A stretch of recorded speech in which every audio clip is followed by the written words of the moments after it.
L'hypertension artérielle, c'est une maladie cardiovasculaire qui est caractérisée par une augmentation de la pression artérielle au-delà de 140 sur 90 mm de mercure.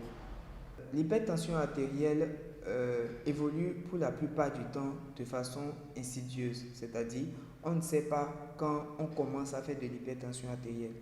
Par contre, il y a des signes qui peuvent faire penser à l'hypertension artérielle sans être forcément caractéristiques de l'hypertension artérielle.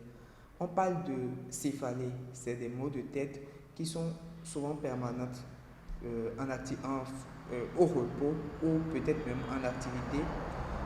On parle de flou visuel, on parle de bourdonnement d'oreilles, on parle parfois de vertige. Alors, il n'y a pas à proprement dire des causes de l'hypertension artérielle.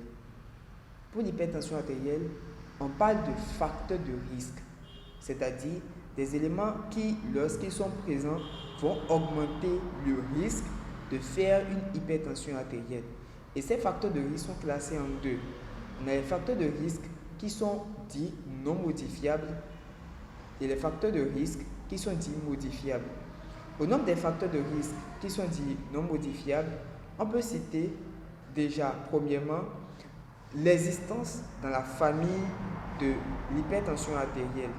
Donc, si votre père ou votre mère ou encore l'un de vos frères ou vos oncles fait de l'hypertension artérielle, vous avez plus de chances, vous avez aussi des chances de faire de l'hypertension artérielle. Ensuite, il y a l'âge. L'âge augmente les chances de faire de l'hypertension artérielle. Donc, quand vous prenez un monsieur ou une dame qui commence déjà à avoir 60, 65 ans, cette personne a plus de chances de faire de l'hypertension artérielle qu'un sujet jeune. Mais malheureusement, comme on ne connaît pas la maladie et comme on ne prévient pas la maladie dans notre mode de vie, aujourd'hui, on constate que de plus en plus des sujets jeunes, voire 30 ans, 40 ans, commencent à faire de l'hypertension artérielle. Au nombre des facteurs modifiables, une dernière chose que je peux ajouter pour les facteurs non modifiables, c'est l'existence de comorbidités.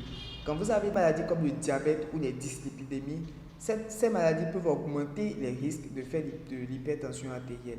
Donc, au nombre des maladies, des facteurs de risque modifiables, on va commencer à citer d'abord le mode de vie. Et dans le mode de vie, c'est l'alimentation.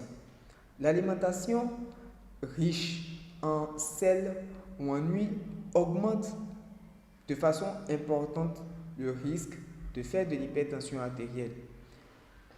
Après l'alimentation, c'est l'obésité ou encore la sédentarité. Des personnes qui sont tout le temps assises dans leur bureau, à la maison, couchées, qui ne bougent pas et qui manquent surtout d'activité physique ont de fortes chances de faire une hypertension artérielle.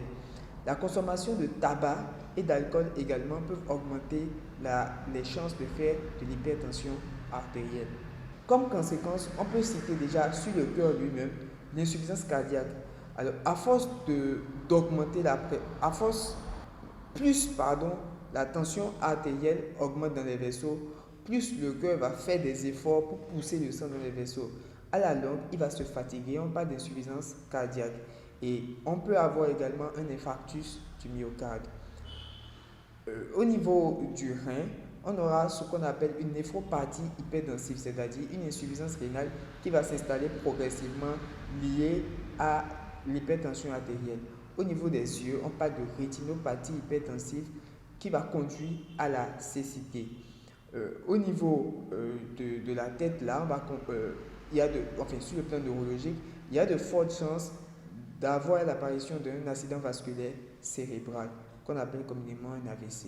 Alors, le premier traitement qui est recommandé en cas d'hypertension artérielle, c'est déjà il y a le traitement préventif, c'est les mesures hygiéno-diététiques.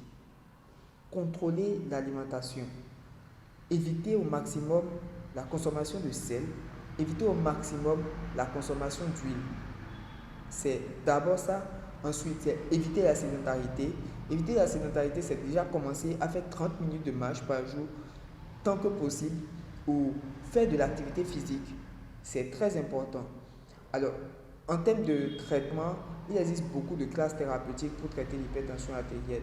Mais en gros, c'est une consultation cardiologique qui nécessite un bilan complet avec un ECG et qui permettra de définir le traitement adéquat.